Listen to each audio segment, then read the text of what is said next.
Hey everybody, today we're going to talk about frequency tables. Okay, a frequency table is something that's going to group your data into intervals, and it's also going to determine the frequency of each one of those intervals. Now, frequency is just the number of times a data value occurs in an interval, and an interval is basically just a range of numbers. Okay, so let's look at an example of how to make a frequency table. To make a frequency table, you're going to have to be given some data.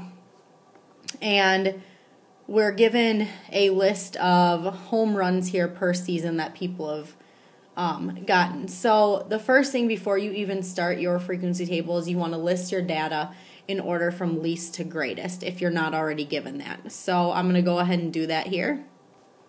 Alright, so here your data is listed in order. As you can tell, I crossed off each data value as I listed it in order so you can tell more closely that you didn't miss a value. You might want to double check and actually count your values when you're done to make sure you have the same number in your original list as when you list it in order from least to greatest. Okay, so we want to use intervals of 4 when we use our frequency table, meaning that there's going to be 4 values in each interval. So we start with our lowest value, which is 2. And we want 4 values in our interval, so 2, 3, 4, 5. So 2 through 5 will be our first interval. Our next interval is going to start with the very next number after 5, which is 6. And we're going to contain 4 numbers in that interval, so 6, 7, 8, 9.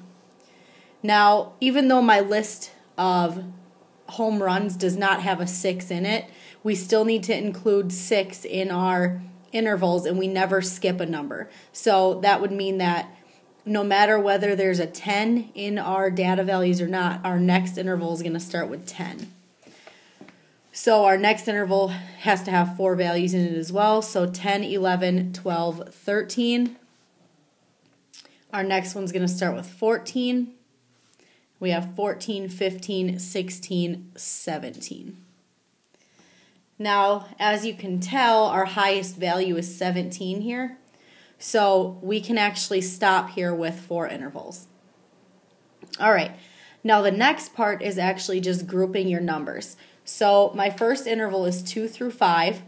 So I want to figure out how many numbers I have that fall in that category. Well, there's 6 of them. So I'm going to put a 6 in my frequency of 2 through 5.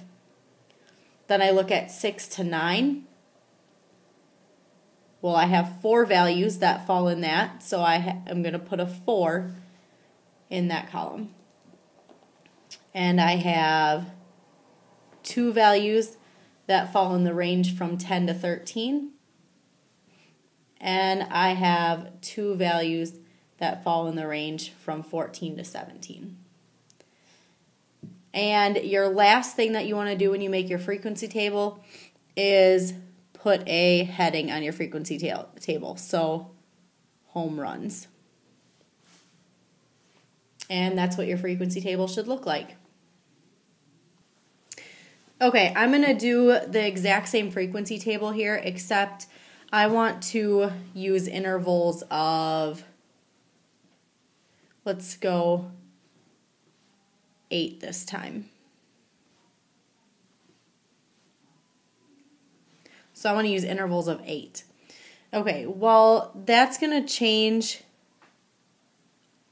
all my intervals that I have here and all my values that I have in my table.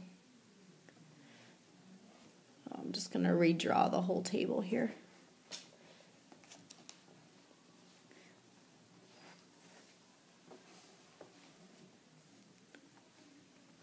Okay, let's list frequency in this column, and we're going to put home runs in this one again. My title is going to be home runs as well. All right, now I already have my data in order, so I know that I'm going to start with a 2. All right, well, since I have intervals of 8, I'm going to go 2, 3, 4, 5, 6, 7, 8, 9. So 2 through 9 is actually going to be my first interval this time. My next interval is going to start with a 10, and it's actually going to go 10, 11, 12, 13, 14, 15, 16, 17. And that's going to be 8 values there, 10 to 17.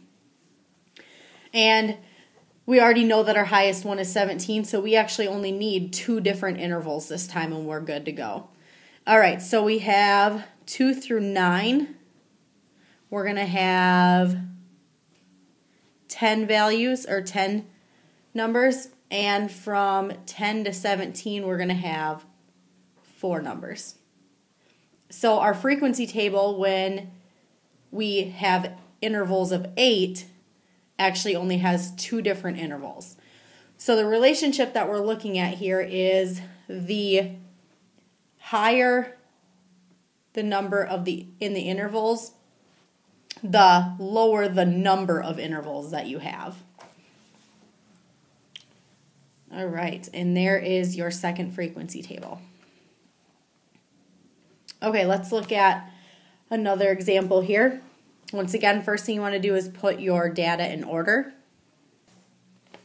All right, here's your data in order. As you can see, I crossed off my numbers here again to make sure that I listed everything, recounted them so that I'm not missing any values. All right, I have intervals of 2 that I'm going to use this time. So I'm going to start with my lowest value, which is 3. And I need 2 values in my interval, so 3 and 4 would be my values. My next interval is going to start with a 5, and I want 2 values, so 5 and 6 are in my interval. My next one starts with 7, 7 and 8. My next one starts with a 9, 9 and 10. Well, my highest value is 10, so I actually can stop there making my intervals. All right.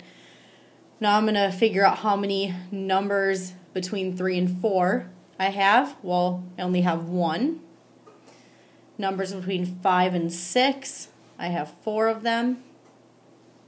Numbers that are 7 and 8, I have 8 of them.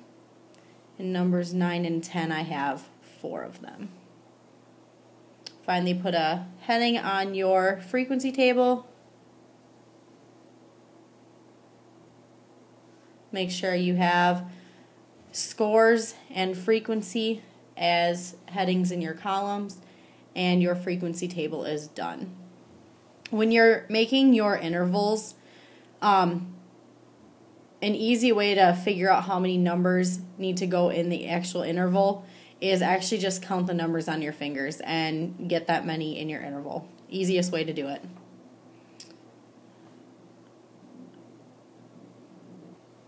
All right, here we're going to do the same problem again, except we're going to use intervals of 4 this time. So if we're going to use intervals of 4, we're going to start with 3. We're going to go 3, 4, 5, 6, so 3 to 6. My next one is going to start with a 7, 7, 8, 9, 10. My biggest number is 10, so those are my only 2 intervals. 3 to 6, I'm going to have 5 values. And 7 to 10, I'm going to have 11 values. And there's my frequency table for that one if I want to use intervals of 4. Once again, higher the number of values in the interval, the lower the number of intervals we have. All right, and that is how to make a frequency table. All right, to change things up a little bit today, I'm going to leave you guys with a joke. A little math joke. Okay, why did the relation need a tutor? And the answer is because he failed the vertical line test. All right, we'll see you guys tomorrow.